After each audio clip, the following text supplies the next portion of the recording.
مساء الخيرات وأهلا وسهلا فيكم متابعينا الأعزاء. وصفتنا اليوم من مطبخ فانيلا سويت هي الكبة المقلية. الكبة المقلية الدراويش اللي بتمتاز فيها مدينة حلب.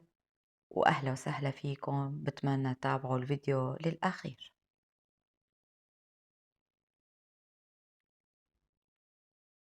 أخذنا البرغل الناعم اللي خصوصي للكبة والبرغل العمقي وغسلناه شي 10 دقايق، منتركه ومنضيف له الملح والقطع البصل، ومنديره على ماكينة الكبة مرتين، وبالمرة الثالثة منضيف له الهبرة اللي هي اللحمة المدوقة. رح ناخد كمية صغيرة من الهبرة ونضيفها للكبة المقلية، ما بتحتاج هبرة كتير. عم نجهز لحمة الحشوة اللي هي اللحمة الناعمة، منقليها ومنضيف لها الملح والبهار. في عنا قالب خصوصي منركبه على ماكينة الكبة لحتى يعطينا شكل هالدراويش.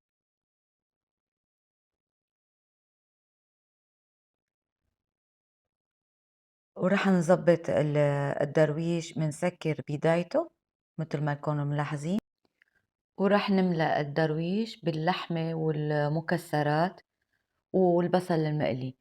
الكبة المقلية بتحتاج بصل مقلي، بتعطي طعم طيب كتير للكبة.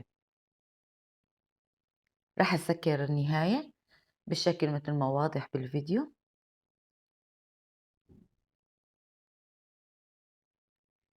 نفس الشي بنرجع منسكر البداية ومنعبيه الحشوة ومنسكر النهاية.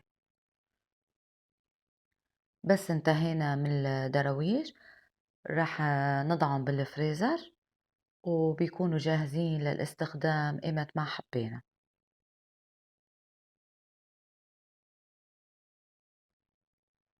وهي دراويشنا صاروا جاهزين، وهي قطع الكبة صارت جاهزة. رح نقليهم بالزيت، بس حمى الزيت رح ننزل درويش ورا درويش.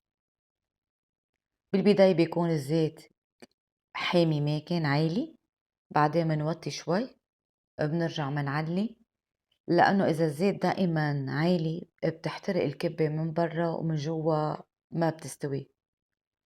وإذا كان واطي النار طول الوقت الدرويش بيفتح.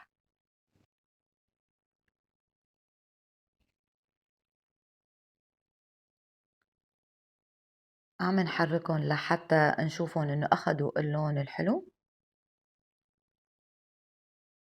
بيكون انتهت مرحلة القلي.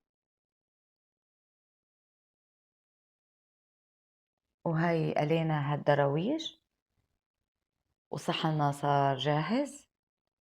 يا سلام على ريحته وطعمه، ما بقدر أوصف لكم قديش طيبة. وهون بتكون حلقتنا خلصت، وأهلا وسهلا فيكم.